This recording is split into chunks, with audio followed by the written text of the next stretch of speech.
Hi, folks. Welcome to another episode of Who Said What.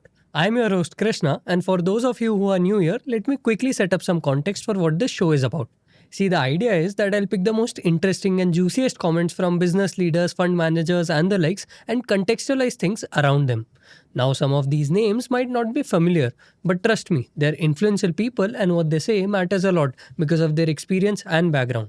So I'll make sure to bring a mix. Some names you'll know, some you'll discover, and hopefully it'll give you a wide and useful perspective.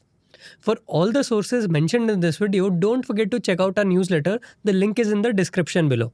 With that out of the way, let me get started. Now, a bunch of things happened at the AI summit last week, the memes, the drama, and the billion-dollar commitments.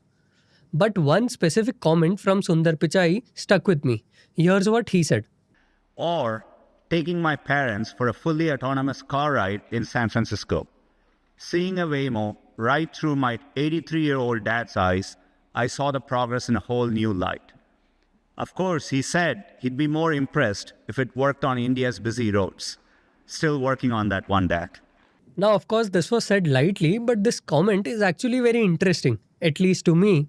When most people hear self-driving car, they picture a car that can drive itself anywhere, any road, any city, any country. Now that version of the technology doesn't exist yet. What actually exists today is considerably more specific. A self-driving car can only operate in cities where it has been extensively prepared in advance. Before one of these cars ever carries a passenger somewhere new, teams spend months mapping the city in exhaustive detail, every lane, every traffic, every road marking. The car uses this map constantly while driving, comparing what its cameras and sensors see in real time against what it already knows should be there. If you take it somewhere that hasn't been set up this way, it cannot operate. Now the pursuit of this goes back about 20 years.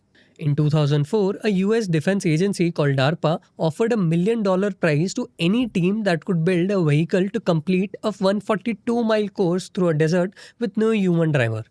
Now in that challenge, every vehicle had failed. The best one made it 7.32 miles. Now DARPA ran it again in 2005 and this time a Stanford team's car called Stanley completed the course. And by 2007, they raised the difficulty, asking vehicles to navigate a simulated city with traffic laws, intersections, and other moving cars. Now 6 teams finished.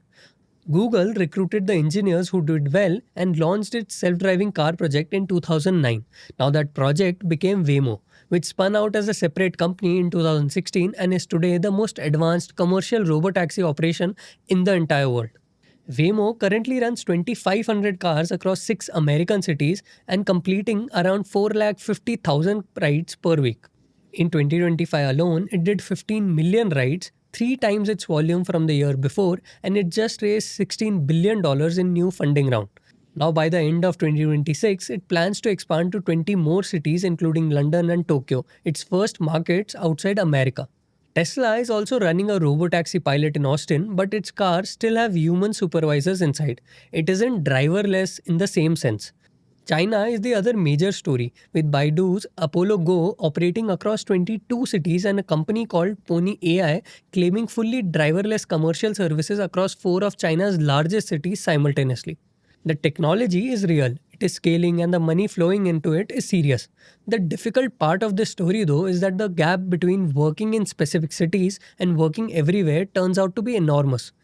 In 2023, General Motors' robotaxi division called Cruise had a serious incident where one of its cars struck a pedestrian who had already been hit by another vehicle and then dragged her. Now, California's regulators suspended Cruise's permits almost immediately and within a year, GM had shut the entire operation down, writing off billions.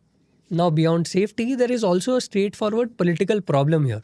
For example, New York recently dropped a plan to legalize robotaxis not because anyone demonstrated the technology couldn't handle New York roads, but because taxi unions and transit workers opposed it strongly enough that the government walked away before it was even tested. Now, this is what makes Sundar Pichai's comment so pointed. The autonomous vehicles operating today were built on certain assumptions about what roads look like. Lane markings exist, traffic lights are in predictable positions, and vehicles generally stay in their lanes. The system handles deviations from this as exceptions, unusual events it has been trained to deal with occasionally. But Indian roads don't work this way. Lanes are frequently non existent or treated as suggestions. Cars, two wheelers, auto rickshaws, pedestrians, and animals all share the same space without any fixed hierarchy between them. Vehicles make U turns from the middle of the traffic, and yet it all functions because Indian drivers are doing something that cameras and sensors trained on American roads cannot yet do. They're constantly reading the intentions of everyone around them through eye contact, the direction of a front wheel, the pattern of a honk, tiny physical signals that form an informal shared language of the road. Now, this is not a problem that better maps or more sensors can straightforwardly solve. It requires rethinking at a fairly deep level how the system models and interprets the world. Now there's the another bit. India's Transport Minister Nitin Gadkari has said clearly and repeatedly that he will not allow driverless cars in India because they would displace between 7 and 8 million drivers. Now, the technology arriving in India isn't just an engineering problem, it is an economic and a political one, and no improvement in software addresses that. And that's just the surface of it. The story around self driving cars goes much deeper. The economics of running a robotaxi fleet, the technical battle between companies like Waymo and Tesla over how these systems should actually be built, and the question of whether any of this ever becomes a real business. Now, I haven't even gotten into most of that because, well, that's the nature of this show. But if I do find the right trigger, I'll do a deeper dive on this in the daily brief at some point. For now, that's a wrap on this one. See you in the next episode.